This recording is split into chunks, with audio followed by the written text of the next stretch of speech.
አብዛኛው ኢትዮጵያዊ ያለው የእንግሊዘኛ ቅላጼ አለ። እንግሊዘኛ ሲናገር የሚያወጣው ቅላጼ ማለት ነው።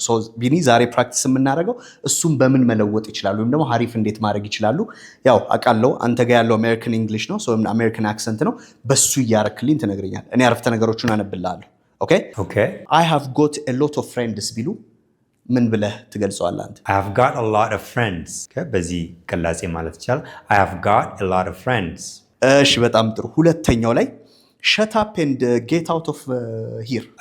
shut up and get out of here or you can ቀነስ ለማድረግ ከፈለክም ደግሞ shut up and get out of here። ሶስተኛው her English is getting better። በተለይ ደግሞ ችግር የምትለዋን getting better የሚሏትን እንዴት ብላችሁ ታስተካክሉታላችሁ? her English getting better።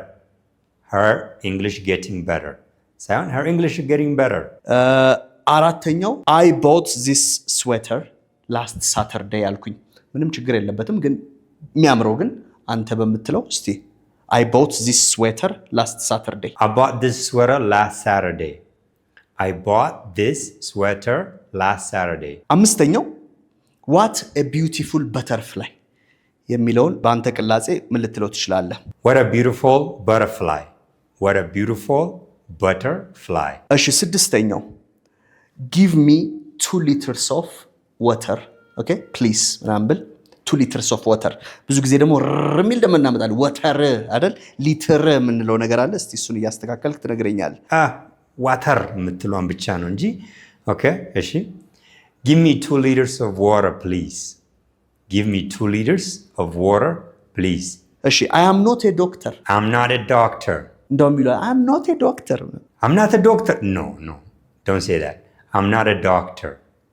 Okay, I'm not a doctor። So ስምንተኛውን የምትልልኝ I got to go። Okay, I got to go ወይም ደግሞ I got to go። I got to go። No, let's try I gotta go። I gotta go። እስቲ ደግሞ አንተ እነዚህን ፕራክቲስ አድርጋቸው። See you later። See you later። አሁን ያልከኝ see you later ነው።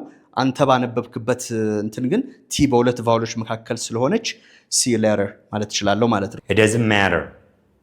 Okay, doesn't matter። It doesn't matter ነው ያልከኝ አንተ። It doesn't matter ከሆነ I can say it doesn't matter, right? It doesn't matter። ስለዚህ ቲ ሁለት ደብልም ቢሆኑ ሲንግልም ቢሆን በሁለት ቫውሎች መካከል ከሆነ እሱን ማድረግ እንችላለን ማለት ነው። Thank you። እስቲ እናንተ ደግሞ እነዚህን አምስቱን ፕራክቲስ አድርጉ።